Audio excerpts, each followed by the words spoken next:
Hello everyone, welcome to all self pharma tutorial. तो देखो, बहुत ही अच्छे से हम लोग जो बायोकेमिस्ट्री स्टार्ट करे थे वो अभी चल रहा है, बायोकेमिस्ट्री का इंट्रोडक्शन। तो मैंने लिपिड तक अपलोड कर दिया है और अमाइनो एसिड के कुछ इंट्रोडक्शन जो क्लासिफिकेशन थे वो हो गए हैं। तो आज से मैं स्टार्ट करने जा रही हूँ बहुत ही इंपॉर्टेंट और बहुत इंटरेस्टिंग सब्जेक्ट, क्या है? पैथोफिजियोलॉजी। पैथोफिजियोलॉजी में हमें पढ़ना क्या है, उसमें यूनिट 5 ऑलरेडी मैं बता चुकी हूँ कि हमें पढ़ना क्या क्या है। तो pathophysiology, introduction, causes, type of injury, stress और इंजरी क्या होती है ये, तो फिर अब आपके अपोप्टोसिस आता है, नेक्रोसिस आता है, ठीक है। तो ये धीरे धीरे मैं कंटिन्यू करूँगी, तो बहुत ही जल्दी इसको फिनिश करने की भी कोशिश करूँगी। लेकिन फिनिश करने का मतलब सिर्फ ये नहीं है कि हमें इसे फिनिश करना है, आप लोग को समझाना है। तो अच्छा, एक चीज़ मुझे यहाँ पे क्लियर करिएगा कि मैं क्या सोच रही हूँ कि ऐसे आप लोग को एक पेपर पे, ब्लैंक पेपर पे चीज़ें क्लियर कर दूँ और नोट्स जो है वो डिस्क्रिप्शन में दे दूँ। या तो ये ऑप्शन सही है, या फिर ये नोट्स बना करके आपको एक एक लाइन पढ़ाऊँ, वो आप लोग ऐसे एक एक लाइन लो, वो सही है, ठीक है। क्योंकि मुझे ऐसा लगता है ना कि पैथोफिजियोलॉजी एक ऐसा सब्जेक्ट है कि आपको समझना ज़्यादा ज़रूरी है। लिख तो फिर आप अपने हिसाब से भी सकते हो, आप फर्स्ट सेमेस्टर दे चुके हो, तो मुझे ऐसा लगता है कि आप समझ लो और फिर मैं नोट्स दे दूँ। मतलब जो हमारा हैंड रिटन नोट्स है वो मैं प्रोवाइड करा दूँगी डिस्क्रिप्शन पे या टेलीग्राम पे, और आप लोग जो है वहाँ से ले लो, उसको फिर देख लो। तो मुझे ये चीज़ ज़्यादा बेटर लग रही है, क्योंकि पैथोफिजियोलॉजी में ऐसे ही होता है। बाकी चलो बात करते हैं पैथोफिजियोलॉजी होती क्या है। तो देखो, पैथोफिजियोलॉजी पहले बता चुके थे कि फिजियोलॉजी मतलब क्या होता है, फंक्शन, और पैथो मतलब कि यानी मान लो कोई डिजीज़ है, उसकी वजह से हमारी बॉडी के जो ऑर्गन है वो, उसके जो फंक्शन है, नॉर्मल फंक्शन, वो कैसे चेंज हो रहे हैं या ऑल्टर होते हैं, वो हमारा क्या होता है, पैथोफिजियोलॉजी होता है। तो देखो, बात करते हैं हम लोग इसके इंट्रोडक्शन की, ठीक है। तो आज से बात करेंगे, इंट्रोडक्शन स्टार्ट करते हैं। देखो, इंट्रोडक्शन में क्या है, पैथोलॉजी होती क्या है, पैथोफिजियोलॉजी बोलो या पैथोलॉजी, दोनों सेम है। तो study of the structural biochemical functional changes in cell, tissues, organ that underlie disease is called the pathology. यानी structure, biochemical and functional changes, मान लो क्या है कि देखो, इसको समझाना मैं बता रही हूँ ना, ज़रूरी है तो समझना। देखो, मान लो कोई इंसान है, उसको कोई इंजरी हुई है, ठीक है, मान लो एक्सीडेंट हो गया, गिर गया, तो एक्सीडेंट होने मान लो क्या हुआ, इसकी बोन जो है वो डैमेज हो गई। अब बोन डैमेज से वहाँ पे क्या हो जाएगा, ब्लड जो होगा वो इकट्ठा हो जाएगा आकर के, बोन डैमेज होगी मान लो, तो कोएगुलेशन हो जाएगा। कोएगुलेशन होने से उसके बॉडी में जितने भी चेंज, मतलब जो भी चेंजेस ये हो रहे हैं, ठीक है, तो इसी को क्या कहते हैं, क्या कहते हैं हमारे हिसाब से, पैथोफिजियोलॉजी कहते हैं। इसके स्टडी को ही पैथोफिजियोलॉजी कहते हैं, ठीक है। तो study of structural biochemical functional changes in cell और tissue and organ that underlie disease, जो कि क्या करता है, अंडरलाई करता है, मतलब बताता है डिजीज़ को, उसी को क्या कहते हैं, पैथोलॉजी कहते हैं। मतलब जैसे आप लोग क्या सुना होगा कि पैथोलॉजी लैब्स होती हैं, तो वहाँ पे क्या होता है, बहुत सारे डायग्नोसिस किए जाते हैं। जैसे किसी को थायराइड हुआ है तो वहाँ पे उसकी चेकअप किया जाता है, ब्लड शुगर टेस्ट किया जाता है, नॉर्मल CBC टेस्ट किया जाता है, यानी टोटल ब्लड काउंट कितना है, ठीक है, या कंप्लीट ब्लड काउंट क्या होता है, CBC टेस्ट वो करते हैं। तो वो क्या होता है, पैथोलॉजी लैब्स होती हैं। तो वही होता है कि हिसाब से जहाँ पे हम लोग क्या कहते हैं, बहुत सारे चेंजेस, इन सब चेंजेस की वजह से हमारे क्या डिजीज़ हो रही हैं, उसी पैथोलॉजी कहते हैं, ठीक है। अब देखो, तो कोर क्या होते हैं पैथोलॉजी के, यानी क्या, चार, तो मेनली 4 कोर होते हैं पैथोलॉजी के। फर्स्ट हमारा etiology, pathogenesis, morphological changes and clinical manifestations. तो ये 4 जो होते हैं हमारे क्या होते हैं, कोर होते हैं। मतलब 4 इसके मेन ऐसे कोर, मतलब क्या होता है, ब्रांचेज होती हैं। तो सबसे बात करेंगे ईटियोलॉजी की। देखो, ईटियोलॉजी वर्ड जो होता है वही बहुत इंपॉर्टेंट है आपस में, जिसे कॉजेज बोलते हैं, मतलब कॉज होना, किसकी वजह से कॉज हुई है डिजीज़। तो it is divided into 2 groups, first is the genetic cause and second is acquired.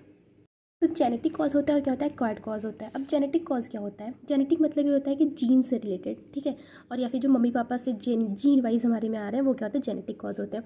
तो inherited mutation, disease associated gene, variant और पॉलीमॉर्फिज्म होता है। यानी देखो क्या होता है, इनहेरिटेड म्यूटेशन, म्यूटेशन मतलब क्या होता है, मान लो कोई हमारा जीन है, उसके एक किसी भी DNA में, मतलब जीन का कोई भी एक सीक्वेंस है, हाँ, उसमें चेंज कर देना, तो यानी उससे क्या कहते हैं, म्यूटेशन कहते हैं। यानी any changes in gene is called mutation. तो इनहेरिटेड म्यूटेशन मतलब जो अनुवांशिक, यानी मम्मी पापा से जो चला आ रहा है, उसकी वजह से जो म्यूटेशन हो रहा है, वो डिजीज एसोसिएटेड जीन, वेरिएंट और पॉलीमॉर्फिज्म, उसी को कहते हैं। सेकंड हमारा एक्वायर्ड होता है। एक्वायर्ड मतलब जो बाद में हुआ है, यानी मान लो किसी इन्फेक्शन से, 2 चीज़ें होती हैं, एक एक्वायर्ड होता है, एक जेनेटिक होता है। जेनेटिक मतलब जो मम्मी पापा से चला आ रहा है, जीन में है, वो जीन होता है या फिर जेनेटिक होता है। और एक्वायर्ड मतलब जो बाद में हो रहा है, तो इन्फेक्शन की वजह से, न्यूट्रिशन की वजह से, केमिकल या फिजिकल कोई चेंजेस की वजह से, तो वो कॉज हो सकते हैं, ठीक है। तो आपको ये अलग से एक टॉपिक है, मैं इसके बाद पढ़ाऊँगी कि कॉजेज़ कौन कौन से हैं। नेक्स्ट हमारा क्या है, पैथोजेनेसिस। अब जानो कि पैथोजेनेसिस होती क्या है। तो refer to the sequence of cellular biochemical and molecular event than follow the exposure of cell और tissue to an injurious agent. मान लो कोई हमारा इंजूरियस एजेंट है, यानी कोई बैक्टीरिया है, वायरस है, कोई भी चीज़ है, तो उसकी वजह से सेलुलर, बायोकेमिकल और मॉलिकुलर जो भी चेंज हो रहे हैं किसमें, सेल में या टिश्यूज़ में, उसको क्या कहते हैं। मान लो कोई बैक्टीरिया है, वो आया हमारी बॉडी में इंटर कर गया। अब बॉडी में इंटर करते मान लो कहीं पर स्वेलिंग कर रहा है, रेडनेस कॉज कर दे रहा है, लाल कर दे रहा है, या फिर उस जगह को फुला दे रहा है, तो वो क्या हुआ, हमारा पैथोजेनेसिस हुआ। ठीक है, तो पैथोजेनेसिस कहते इसको कहते हैं। नेक्स्ट अब हमारा क्या है,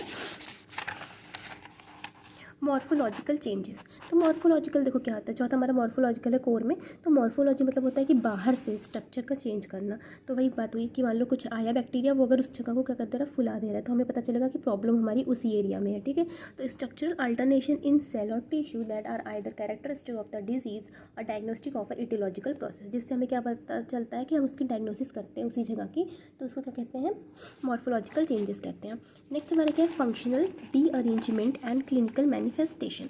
तो फंक्शनल रीअरेंजमेंट मतलब क्या है कि मान लो अब the end result of the genetic, biochemical and structural changes, यानी इन सब चेंजेस की वजह से सेल में या टिश्यू में क्या हो रहा है, क्लिनिकल मैनिफेस्टेशन हो रहा है, यानी सिम्टम और साइन जो है वो जनरेट हो रहा है। यानी मान लो कोई भी बैक्टीरिया बॉडी के अंदर इंटर किया, या कोई भी वायरस, जैसे अभी कोरोना था। ठीक है, तो कोरोना जैसे इंटर कर रहा था हमारे, कहाँ पे वो जा रहा था, सबसे पहले हमारे लंग्स में जा रहा था या जीआईटी में जा रहा था। वहाँ क्यों जा रहा था, इसका जवाब मैं आप लोग से उम्मीद करता छोड़ो बता देती हूँ। देखो क्या होता है ना, एक एंजाइम था रेस, तो वो जो रेस एंजाइम था वो कहाँ प्रेजेंट था, हमारे लंग्स में प्रेजेंट था या फिर हमारे जीआईटी में प्रेजेंट था। तो जो हमारे कोरोना वायरस था वो जाकर के मेन उसी एंजाइम से बाइंड कर रहा था। दैट्स वाई वो हमारे सिम्टम्स जो था वो हमारे या तो लंग्स में दिखा रहा था, या तो कहाँ दिखा रहा था, जीआईटी में दिखा रहा था। दो ही डिस्टर्बेंस मेन देखने को मिल रही थी कोरोना वायरस की वजह से। तो उसी को क्या कहते हैं हम, साइन और सिम्टम क्रिएट करना, यानी उससे हमें जो भी साइन और सिम्टम्स क्रिएट हो रहे हैं वो हमारे क्या होते हैं, एक हिसाब से ये होते हैं मैनिफेस्टेशन, क्लिनिकल मैनिफेस्टेशन होते हैं। तो देखो अभी आगे मैं जो भी डिजीज़ेस बताऊंगी ना, उसमें ये 4 चीज़ें हमें लिखनी है।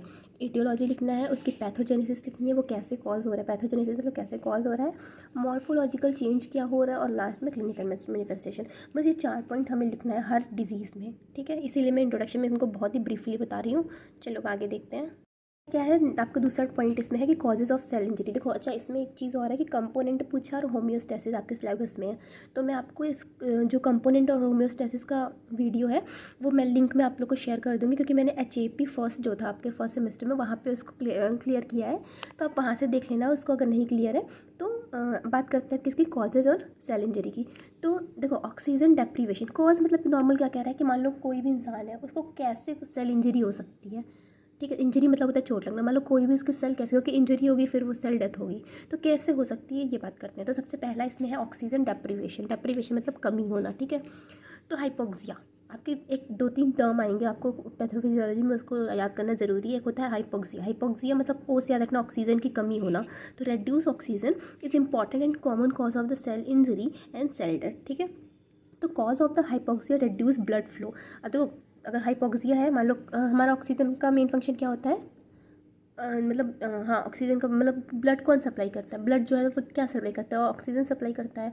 तो मान लो अगर ऑक्सीजन नहीं है बॉडी में तो ब्लड को भी तो सप्लाई कुछ क्या करेगा, सप्लाई कुछ नहीं कर पाएगा बहुत ज़्यादा।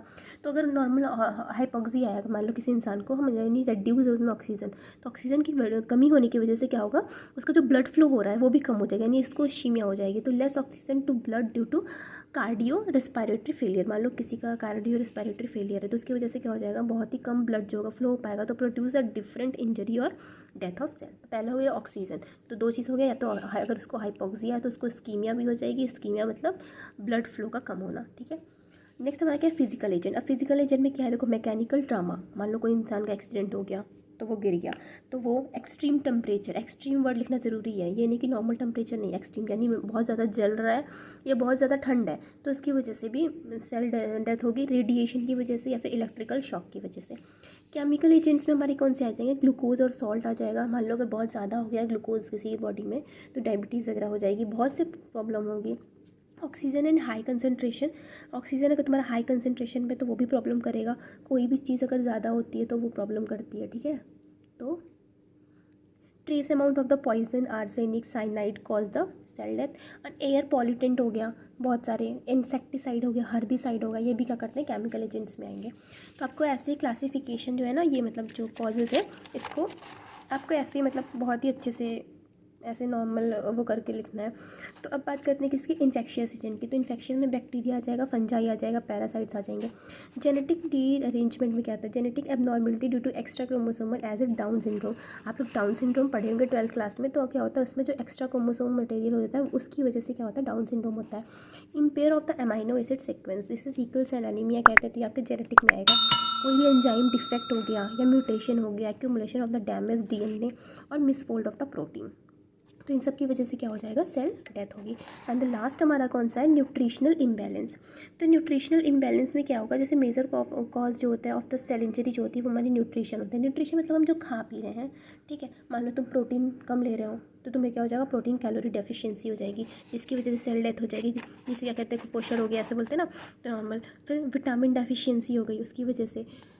एक बहुत इंपॉर्टेंट इसमें है एक्यूमुलेशन ऑफ कोलेस्ट्रॉल यानी लिपिड या फैट, तो उसकी वजह से क्या होगा, एथेरोस्क्लेरोसिस होगी। तो मैं यहाँ पे एक चीज़ क्लियर करती हूँ, आखिर एथेरोस्क्लेरोसिस होती क्या है, एथेरोस्क्लेरोसिस, ठीक है। तो नॉर्मल देखो ये हमारा क्या है, ब्लड वेसल्स है, ठीक है, मान लो। तो अभी नॉर्मल हमारा क्या है, ब्लड फ्लो कर रहा है अच्छे से, ठीक है, ठीक है। अब मान लो यहाँ पे क्या है, एथेरोस्क्लेरोसिस मतलब हो जाएगा कि फैट का डिपोजिशन हो गया, ठीक है। मान लो कोई फैट डिपॉजिट हो गया है, तो अब जो तुम्हारा ब्लड एकदम मस्त फ्लो कर रहा था, अब वो क्या हो जाएगा, फ्लो नहीं कर पाएगा। तो तुम्हारी जो आर्टरी होगी, मतलब ये जो तुम्हारी आर्टरी या वेन जो भी कह लो होगी, वो क्या हो जाएगी, छोटी हो जाएगी, क्योंकि उसमें तो फैट डिपोजिशन हो गया। तो इसकी वजह से जो ब्लड नॉर्मल फ्लो कर रहा था वो नॉर्मल फ्लो नहीं कर पाएगा, तो प्रॉब्लम कॉज करेगा ना। तो इसी को क्या कहते हैं, एथेरोस्क्लेरोसिस बोलते हैं। यानी तुम्हारी कोलेस्ट्रॉल वगैरह या फिर किसी लिपिड का डिपोजिशन हो जाता है जब ब्लड वेसल्स में, तो वो क्या करता है, एथेरोस्क्लेरोसिस कॉज करता है। तो आज के लिए मैं बहुत ही कम चीज़ था ये कॉज हो गया, नॉर्मली बेसिक चीज़ें बताई हूँ। तो धीरे धीरे हम कंटेंट इसमें बढ़ाएंगे। तो हाँ, तो आप लोग प्लीज़ मुझे ये चीज़ क्लियर कर दीजिएगा कि आप लोग को ऐसे ही पढ़ना है, मतलब नॉर्मली, कि मैं क्योंकि इसमें हर चीज़ मैं नहीं बता पा रही हूँ, वही बात है। और अगर मैं एक्सप्लेन करूँगी ना तो बहुत ज़्यादा अच्छा चीज़ें समझ आएंगी, और बाकी नोट्स तो फिर दे ही दूँगी वहाँ से। तो ये सही लग रहा है कि वो, ठीक है। तो कमेंट सेक्शन में प्लीज़ बताइए, जिससे कि मैं आगे की वीडियो कंटिन्यू कर पाऊँ। तो तब तक के लिए टाटा, बाय बाय, जय हिंद, जय भारत।